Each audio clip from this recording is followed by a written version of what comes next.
First contacts arrogance. Grand Admiral Vexthor stood at the observation deck of the Kylaxian Empire's flagship Stellar Dominance, his iridescent scales reflecting the pale blue light of Earth as it hung suspended in the void before him. His secondary hearts beat with barely contained contempt as he reviewed the holographic assessment of humanity's technological capabilities for the 100th time. Primitive fusion drives, he muttered, his translator converting his clicks and whistles into standard galactic common. Rudimentary orbital habitats. And they still burn hydrocarbons on their surface. He dismissed the hologram with a flick of his primary appendage. Behind him, Science Director Melera carefully arranged her crystalline thought matrices before speaking. The species is young, Admiral. Barely 2 centuries into their space age. Our preliminary scans show they've only recently established self-sustaining colonies on their 4th planet. And yet the Council insists we conduct a full strategic assessment. Vexthor's dorsal spines rippled with amusement. The Empire has consumed civilizations that had mastered antimatter drives and planetary engineering. These humans haven't even cracked basic gravitational manipulation. Melera's matrices flickered with uncertainty. There are anomalies in their development pattern. Their progress in certain theoretical fields, quantum mechanics, dark energy manipulation, exceeds their practical capabilities by several technological tiers, and their information networks contain an unusual number of references to hypothetical weapons technologies. Fiction, Vexthor dismissed. Every primitive species dreams of the stars before they reach them. The Kylaxian Empire has spent 10,000 years perfecting the art of conquest. We've seen every possible variation of resistance. The Science Director's crystalline form dimmed slightly. As you say, Admiral, though perhaps we should consider a more diplomatic. The Empire doesn't waste resources on diplomacy with lesser species, Vexthor interrupted. Prepare the standard conquest package. Orbital strikes on their major military installations, followed by targeted biological warfare to reduce resistance. We'll have their world integrated into the Empire within a standard cycle. As the Science Director departed, Vexthor returned his attention to the gleaming blue world. Such a prize, rich in resources and perfectly positioned for a new administrative center in this sector. The humans would serve well enough as labor once properly subjugated, and their orbital infrastructure, while primitive, could be repurposed for the Empire's needs. The conquest fleet assembled over the next 3 days, 50 ships of the line, each carrying enough firepower to level a continent. Vexthor had commanded such fleets a dozen times before, and the outcome was always the same. The target species would either surrender immediately upon witnessing the Empire's might, or they would attempt some futile resistance before being crushed. Signal detected from the human's primary space station, his communications officer reported. They're requesting dialogue. Ignore it, Vexthor ordered. Begin the attack sequence. Target their largest military installations first. The fleet moved into position, their weapons charging with the familiar hum of plasma containment fields. Vexthor allowed himself a moment of satisfaction. Another swift victory for the Empire. Another primitive species brought to heel. Then every sensor on his flagship screamed in alarm. Multiple spatial distortions detected. His sensor officer shouted. Energy signatures unlike anything in our database. Before Vexthor could respond, space itself seemed to fold. Where there had been empty void between his fleet and Earth, geometric patterns of light bloomed like digital flowers. From these impossible apertures emerged vessels that defied everything the Admiral thought he knew about human capabilities. They were beautiful in their alienness, sleek forms of dark metal and pulsing energy, their hulls covered in shifting patterns that seemed to bend light itself around them. 7 ships in total, each barely a quarter the size of his smallest vessel, but radiating power that made his flagship's sensors fluctuate wildly. This is Admiral Helena Chen of the Earth Defense Force. A transmission cut through every communication channel simultaneously. We've been expecting you, Vexthor of the Kylaxian Empire. For the past 50 years, we've watched your kind consume civilization after civilization. We studied your tactics, your technology, your weaknesses. While you saw our fusion drives and orbital habitats, we were perfecting technologies your empire never even theorized. Vexthor's spines bristled with rage. All ships, open fire. Show these primitives the true might of the Empire. His fleet responded instantly, launching a devastating barrage of plasma torpedoes and graviton beams. The human vessels made no attempt to evade. Instead, the geometric patterns around their hulls intensified, and the incoming fire simply ceased to exist. Impossible, Vexthor whispered. You're still thinking in terms of conventional spacetime. Admiral Chen's voice carried a note of almost pedagogical patience. We discovered that the universe has far more interesting rules than those your empire plays by. Would you like a demonstration? The human vessels moved in perfect synchronization, their hulls blazing with that impossible geometry. Where they passed, space itself seemed to shiver. Vexthor watched in horror as his ships began to unravel, not through any weapon he understood, but as if reality itself had decided their component atoms should go their separate ways. Stop, he found himself shouting. In the name of the Empire, I demand. The Empire's name carries no weight here, Chen interrupted. But we're not like you, Vexthor. We don't believe in unnecessary destruction. Stand down your remaining ships, and we'll discuss terms for the Empire's withdrawal from this sector of space. As his fleet disintegrated around him, as everything he thought he knew about humanity's capabilities crumbled, Vexthor finally understood the truth. The fusion drives, the orbital habitats, the burning of hydrocarbons, it had all been a facade. While the Empire had perfected the art of conquest, humanity had been perfecting something far more dangerous: the art of deception. Science Director Melera's crystalline form brightened with what might have been satisfaction as she transmitted her final report to the Imperial Council.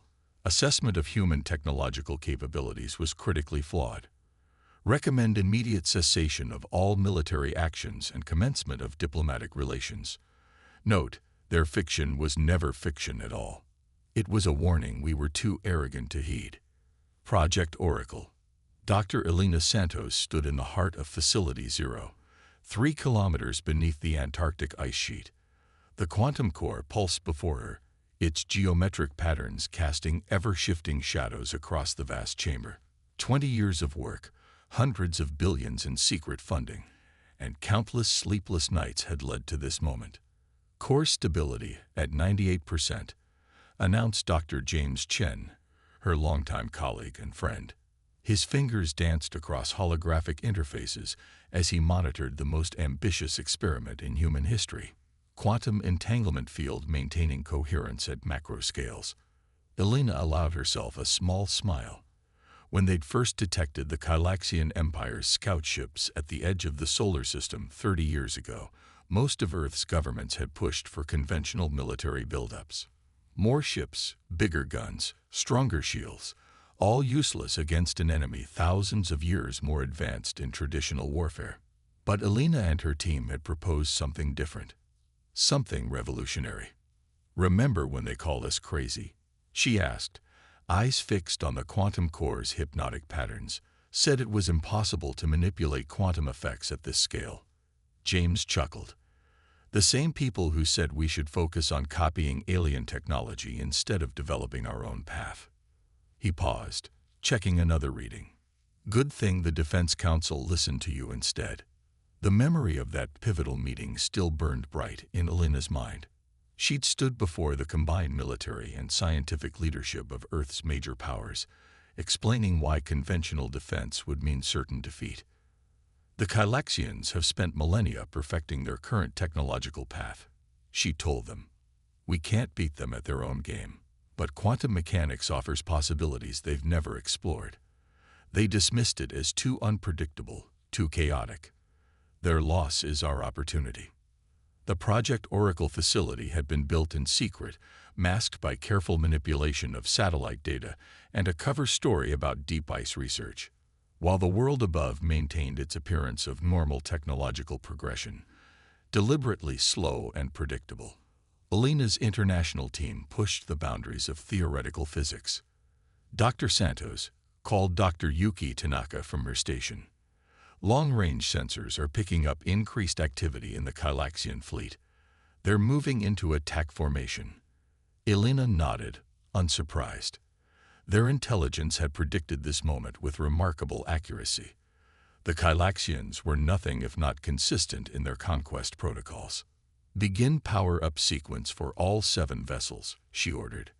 Around the quantum core, massive hangar doors began to slide open, revealing the fruits of Project Oracle. 7 ships unlike anything humanity had ever built before. They were beautiful in their strangeness, their dark hulls embedded with crystalline matrices that channeled quantum energies in ways that defied conventional physics. Each vessel was a testament to human ingenuity, combining technologies that had never been meant to work together. "You know," James said quietly as they watched the power-up sequence begin, "most species would have tried to copy the Kylaxians' technology. Build bigger ships, stronger weapons. Most species didn't grow up with science fiction." Elena replied with a slight smirk. "We spent centuries imagining different ways technology could work. When we finally saw real alien tech, we didn't feel bound by their assumptions." The quantum core's pulsing intensified as it fed power to the ships. Each vessel's hull began to shimmer with geometric patterns of light, the visual manifestation of localized quantum fields bending reality itself. "All ships reporting ready," Yuki announced. "Quantum drive signatures nominal. Reality manipulation fields stable and responsive." Elena took a deep breath. This was the moment everything hinged on. 20 years of theoretical work and practical development were about to be put to the ultimate test. "Send the signal to Admiral Chen," she ordered. "Project Oracle is go." Throughout the facility, screens lit up with incoming data as the ships engaged their quantum drives. Unlike conventional engines that pushed against space-time, these vessels stepped sideways through reality itself, emerging from geometric apertures that defied traditional physics. "The Kylaxians are launching their first attack wave," Yuki reported, her voice steady despite the tension.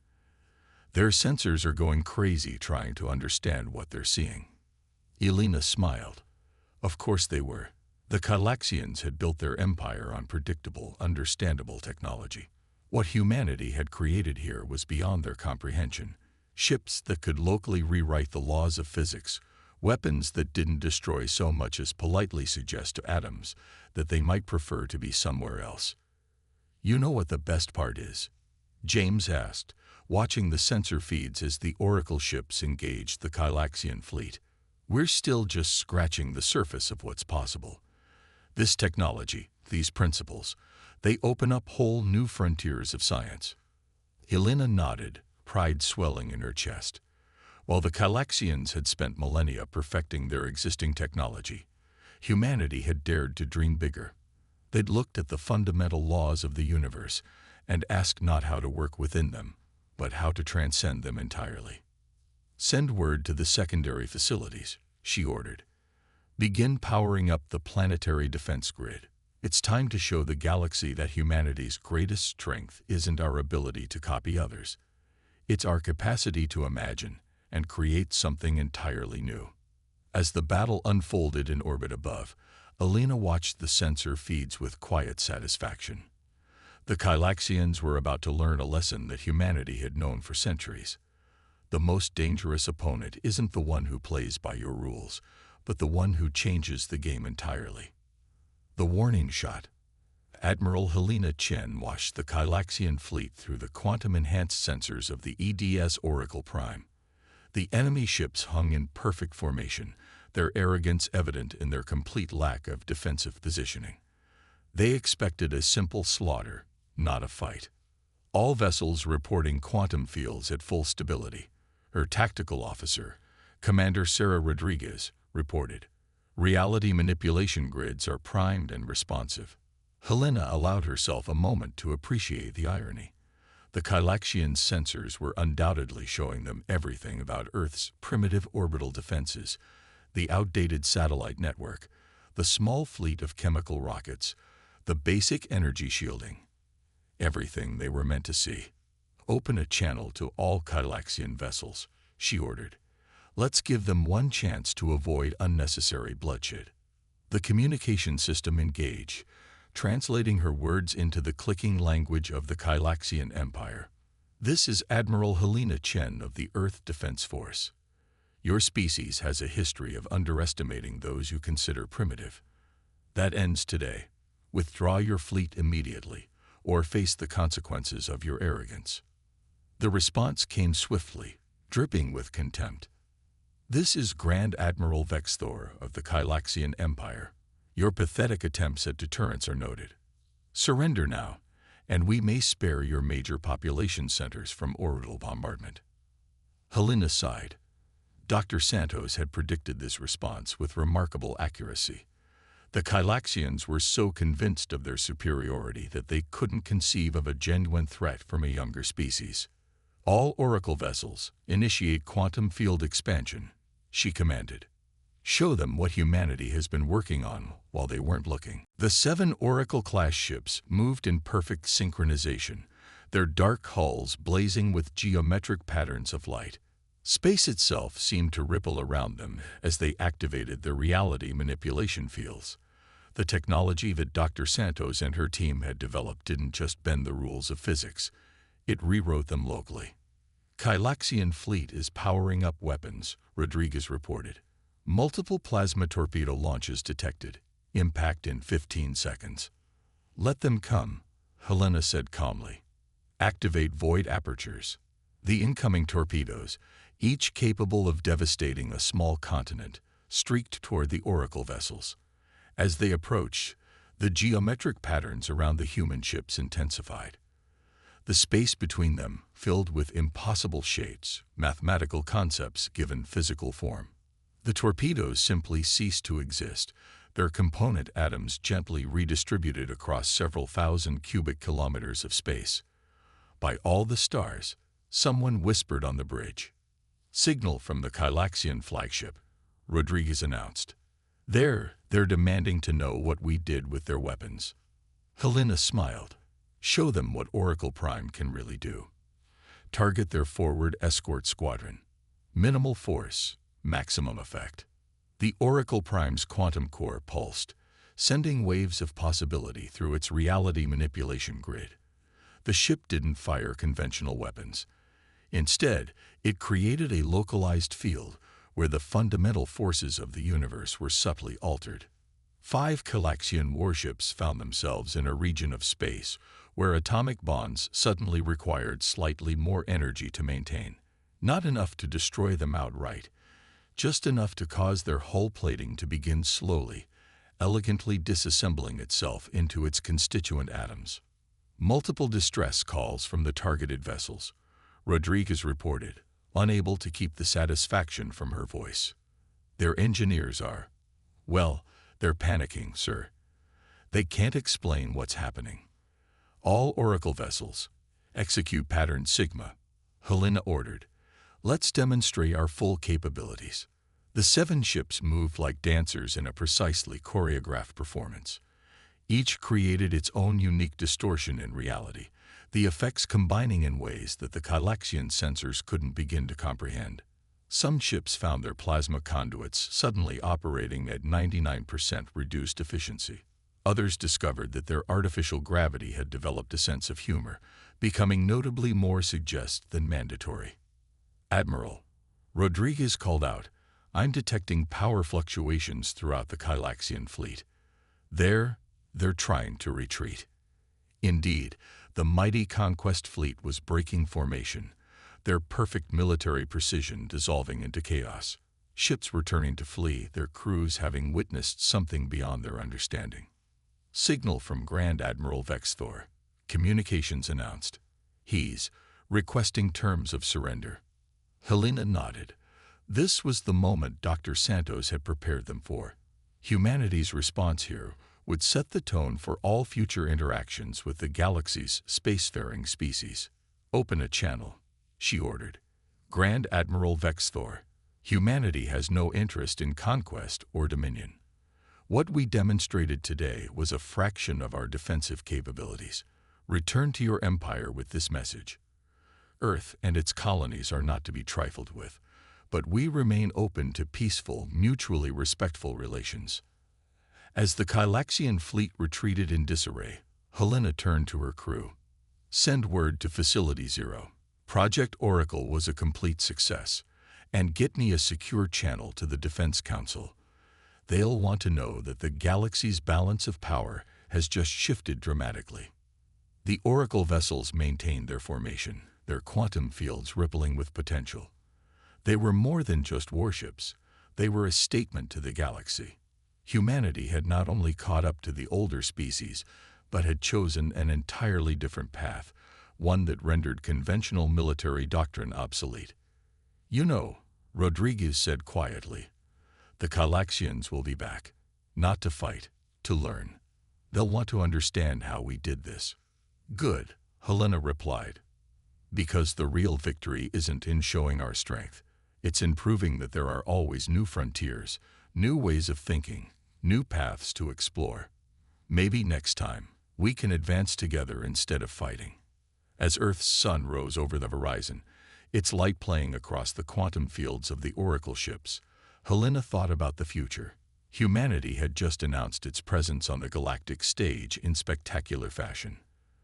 But the real work, the work of building understanding between species, of sharing knowledge and growing together, was just beginning. Empires fall.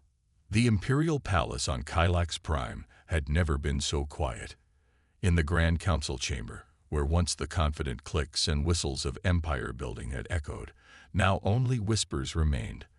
The holographic display at the chamber center showed the same footage that had been playing for days.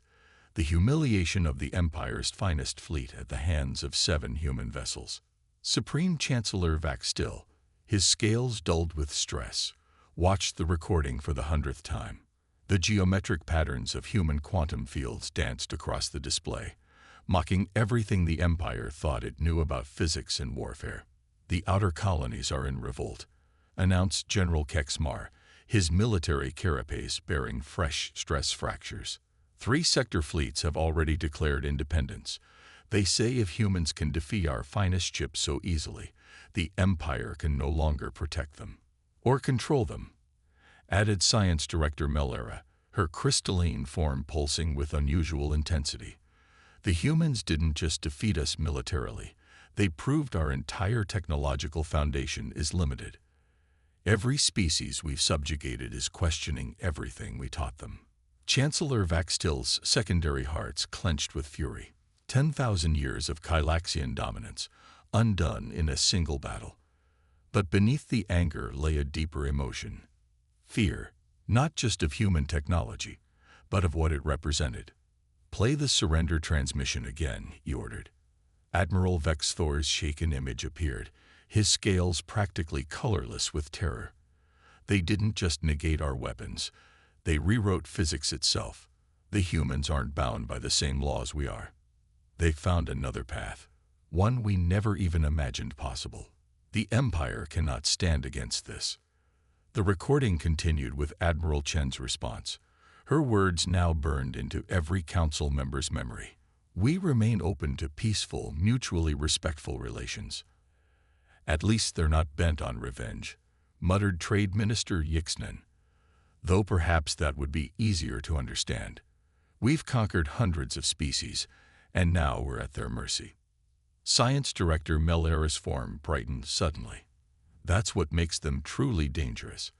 Not their technology, their perspective.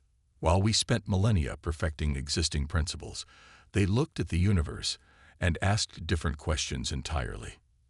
The chamber doors burst open as a junior communications officer rushed in, protocol forgotten in urgency. Chancellor, we're receiving simultaneous transmissions from every subjugated world in the Empire. They're requesting human technological advisors. Vaxtil's spines drooped. Of course they were. The Empire had maintained control through technological superiority, keeping their subject species dependent on Kylaxian technology. Now those same species had seen an alternative, one that made the Empire's greatest achievements look primitive. "There's more," the officer continued, trembling. "Our deep space sensors have detected quantum field signatures throughout the galaxy. The humans didn't just defend Earth. They'd been secretly establishing observation posts everywhere. They've been watching us, studying us for decades." The council chamber erupted in chaos. Some members called for immediate surrender to Earth, others for a desperate last stand. A few even suggested trying to steal human technology, though the recent battle had shown how futile it would be. Silence. Vaxtill's voice cut through the noise. "We must think carefully about our next steps. Our empire stands on the brink of collapse, yet the humans offer peace rather than dominion. Perhaps it's time we learned from them." Science Director Melera moved forward, her crystalline structure refracting light in complex patterns. "Chancellor, I've been analyzing all available data on human development. Their path to quantum manipulation wasn't accidental. They saw our empire coming, studied our weaknesses, and developed the perfect counter to our technology. But more than that, they developed it in a way that can't be easily copied or stolen." "Explain," Vaxtill demanded. "Their quantum technology requires a fundamental understanding of principles we never explored. We can't simply reverse engineer it. We'd have to rebuild our entire scientific foundation. And they knew this. They created a technological advantage that can only be shared willingly, through cooperation and learning." The implications settled over the council like a heavy fog. The humans hadn't just defeated a fleet. They'd created a situation where the only path forward was peaceful cooperation. The Empire couldn't fight them, couldn't steal their secrets, couldn't maintain its control through force. "Send word throughout the Empire," Vaxtill finally ordered, his voice heavy with resignation. "The age of conquest is over. We will accept the humans' offer of peaceful relations. And," he paused, the words almost painful to speak, "we will begin the process of granting independence to all subjugated worlds." As the council members departed to carry out his orders, Vaxtill remained in his chamber, watching the replay of those 7 human ships rewriting reality itself. The Empire had spent 10,000 years asking how to perfect their mastery over others. The humans, in their brief centuries of spaceflight, had asked how to make such mastery obsolete. In the days that followed, the Gylaxian Empire didn't so much fall as transform. Former subject species, rather than seeking revenge, began establishing diplomatic relations with both Earth and Gylax Prime. Human quantum technology remained mysterious, but their willingness to teach their theoretical foundations sparked a renaissance of scientific exploration throughout the galaxy. The Empire's military superiority had been absolute, until it meant nothing at all. And in its place, something new began to emerge, a community of species united not by force, but by the shared pursuit of knowledge and understanding. New Dawn. 5 years after the Battle of Earth, the Galactic Concordat held its first official assembly in the newly constructed quantum spire on Mars. The crystalline structure, a testament to cooperation between human and alien architectural styles, housed representatives from over 300 formerly subjugated species, alongside delegates from Earth and the reformed Gylaxian Republic. Dr. Elena Santos stood at the podium, her quantum interface bracelet projecting holographic models of reality manipulation fields. The assembled aliens watched in fascination as she explained the theoretical foundations that had revolutionized their understanding of the universe. The key was never about building bigger weapons or stronger shields. She explained, the universal translators conveying her words in dozens of languages simultaneously. It was about questioning our most basic assumptions about how reality works. In the audience, former Supreme Chancellor Vaxtill, now serving as the Gylaxian Republic's chief scientific advisor, clicked his mandibles in appreciation. His people had spent generations seeing the universe as something to be conquered. Now they were learning to see it as something to be understood. The quantum principles we're sharing today are just the beginning, Elena continued. Every species brings its own perspective, its own questions. Together, we're uncovering possibilities that none of us could have imagined alone. She gestured, and the holographic display expanded to show the network of quantum observation posts that now served as the foundation of galactic cooperation rather than surveillance. The same technology that had defended Earth now facilitated instant communication and travel across vast distances, connecting civilizations that had once been isolated by the Empire's deliberate restrictions. Admiral Chen, watching from her seat beside the Earth delegation, smiled as she remembered the fear in the Kylaxian fleet's retreat 5 years ago.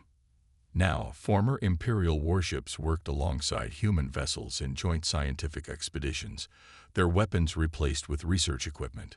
The quantum renaissance has opened up new frontiers in every field, Elena explained, displaying data from various collaborative projects. Medical breakthroughs using localized reality manipulation, clean energy through quantum field harvesting, even the beginnings of controlled universal engineering. In the station-keeping orbit above Mars, the Oracle ships maintained their vigilant watch, but their role had changed. They were no longer just defenders of Earth, but symbols of a new age, reminders that innovation and cooperation could accomplish what force and dominion never could. Perhaps most importantly, Elena continued, her voice softening, "We've proven that advancement doesn't have to come at the cost of others. The Kylaxian Empire's greatest flaw wasn't their technology. It was their belief that progress was a zero-sum game." Former science director Melera, her crystalline form now incorporated with quantum-enhanced matrices, pulsed in agreement. Her own research, combining Kylaxian crystalline computing with human quantum theory, had opened up entirely new fields of study. "We stand at a crossroads," Elena concluded. The quantum technology that protected Earth could have been used to establish a new empire. Instead, we chose to share it, to teach rather than dominate, and in doing so, we've all grown stronger. The assembly hall erupted in approving sounds from dozens of species. Where once the galaxy had been divided between conquerors and conquered, now it was united in the pursuit of knowledge. After the session, Elena found herself in one of the Spire's observation lounges, watching the Martian sunset with Admiral Chen and Vaxtil. "Did you ever imagine it would turn out like this?" Chen asked, gesturing at the bustling spaceport below, where ships of various species docked and departed in peaceful cooperation. "Honestly, no," Elena admitted. "When we started Project Oracle, we were just trying to protect Earth. The idea that our work would lead to this level of galactic cooperation seemed impossible." Vaxtil's scales shifted in what had become recognizable as amusement. "You humans have a talent for making the impossible seem obvious in retrospect. My people spent millennia asking how to become the strongest force in the galaxy. You asked how to make such strength unnecessary. And yet we maintain the Oracle fleet," Chen noted, watching one of the quantum ships pass overhead, its reality manipulation field creating subtle geometric patterns in the Martian atmosphere. "Of course," Elena nodded. "Peace through strength is still peace, but strength doesn't have to mean domination. The Oracle ships remind everyone that there's always another way, always a different question to ask." As night fell over Mars, the quantum spire lit up with patterns of light that mimicked the geometric fields of human ships. Throughout the solar system and beyond, similar lights shone on hundreds of worlds, not as symbols of conquest, but as beacons of possibility. The galaxy had changed, not through force of arms, but through force of ideas. Humanity had shown that the most powerful technology wasn't one that could destroy worlds, but one that could bring them together. As the first day of the Galactic Concordat drew to a close, the assembled species looked toward a future where cooperation and innovation replaced conquest and subjugation. In the end, humanity's greatest victory hadn't been defeating the Kylaxian Empire. It had been showing the galaxy that there was always another way forward, one that began not with having all the answers, but with asking better questions.